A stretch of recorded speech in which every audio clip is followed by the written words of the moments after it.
Okay, so mergers and acquisitions, I guess they are still very much part of MSP's growth strategies. Is that fair to say at the moment?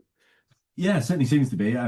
We do have the privilege of talking to lots of MSPs at very different cycles, and mergers and acquisitions seems to be always a frequent topic. So, and that's what they're willing to share with us, right? There's probably a lot more going on behind the scenes that they keep pretty stum on. But I think that kind of strategy has always been inherent in the market, and I think there's absolutely no slowing it down. And perhaps if anything, it's being sped up by some of the prevailing winds of interest rates, etc. So yeah, I think it's alive and strong as it has ever been.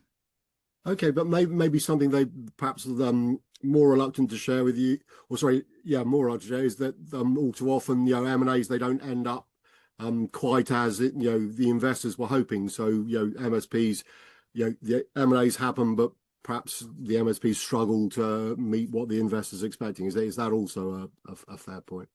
Yeah, I like to think the investors are there just looking at a spreadsheet, right, and deciding how profitable any particular merger or acquisition will be. But of course, the reality is there's lots of operational, strategic, commercial, and more hurdles to overcome to actually improve either revenue or improve EBITDA when making an acquisition. So yeah, I think it's really important to look at both the financial aspect, but to really have that solid plan as to how it's going to be operationally merged in.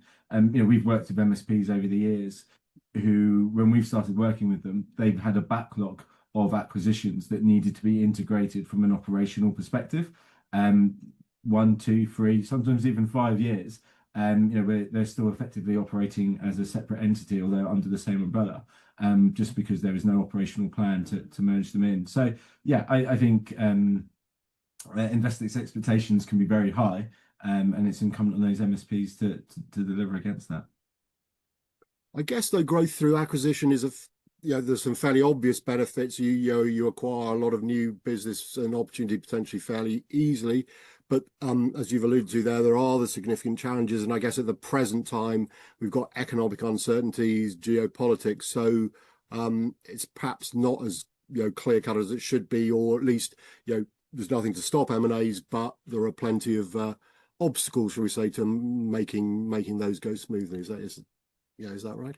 Yeah, I mean, there's the path is fraught with obstacles or potential obstacles. I think what we do in particular is we help our customers get sight of those early, or before even going on the merger journey, and setting up solid framework, solid tool sets that can cope with onboarding a new acquisition into the business and actually make it a complete success. So yes, I think the benefits are really obvious and there for the taking, but there are those common pitfalls, and it can be really tricky to avoid them. As I say, some of our customers wear some of their acquisitions almost like a noose around their neck that they've been carrying for many years.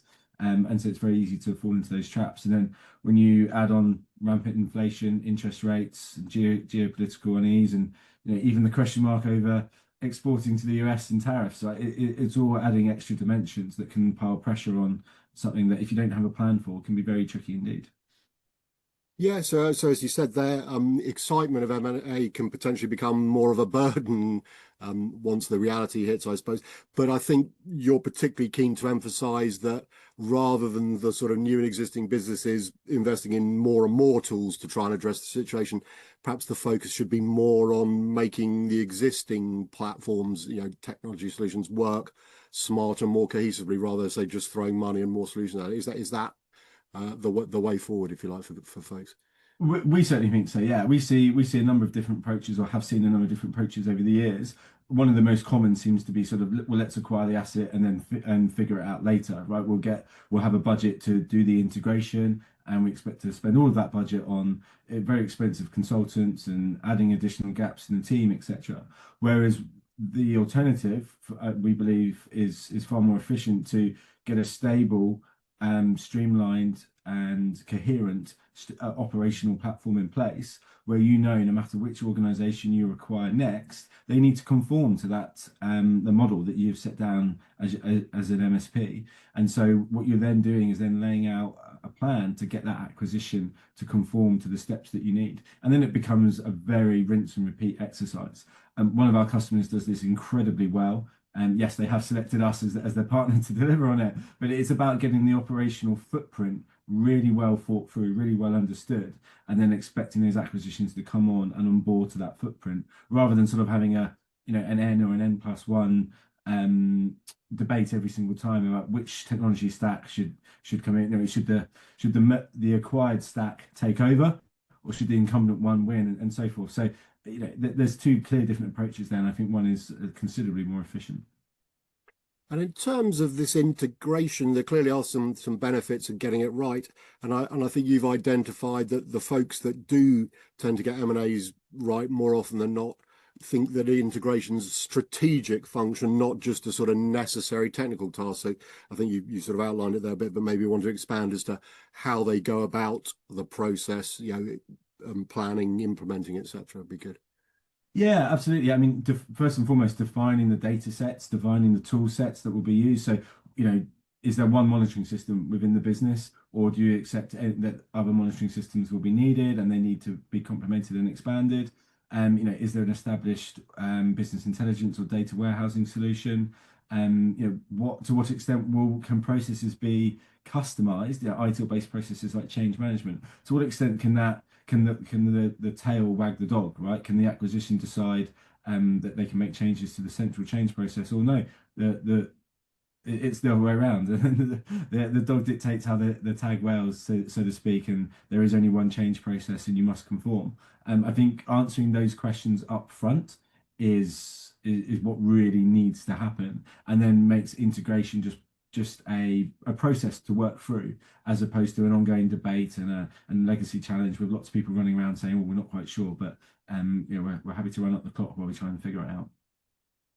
So you mentioned the process there, and I guess the people as well. So and I presumably explaining the vision to everyone so they sort of understand where you're heading, and so they share it, is the best route to success. So sort of people, process, and I won't say the solutions are almost the last bit, but if you haven't got the people and processes sort of on board and in place, then you're going to have this chaos where you don't really know how many solutions you've got or which ones to use, etc.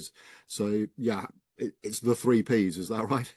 Oh yeah, 100%. Yeah, I think it's the old adage, you've got to bring the people with you, right? And that doesn't just mean convincing them. What that means is to make all the people feel like they're part of the change and that the change is not happening to them. We think that's incredibly important. And people want to feel like they're champions and then they're in the driving seat.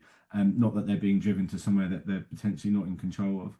And there's a really number of simple techniques that you can use, and that starts with the process of changing the process, really, of having a really well-defined OCM process. So OCM is organizational change management.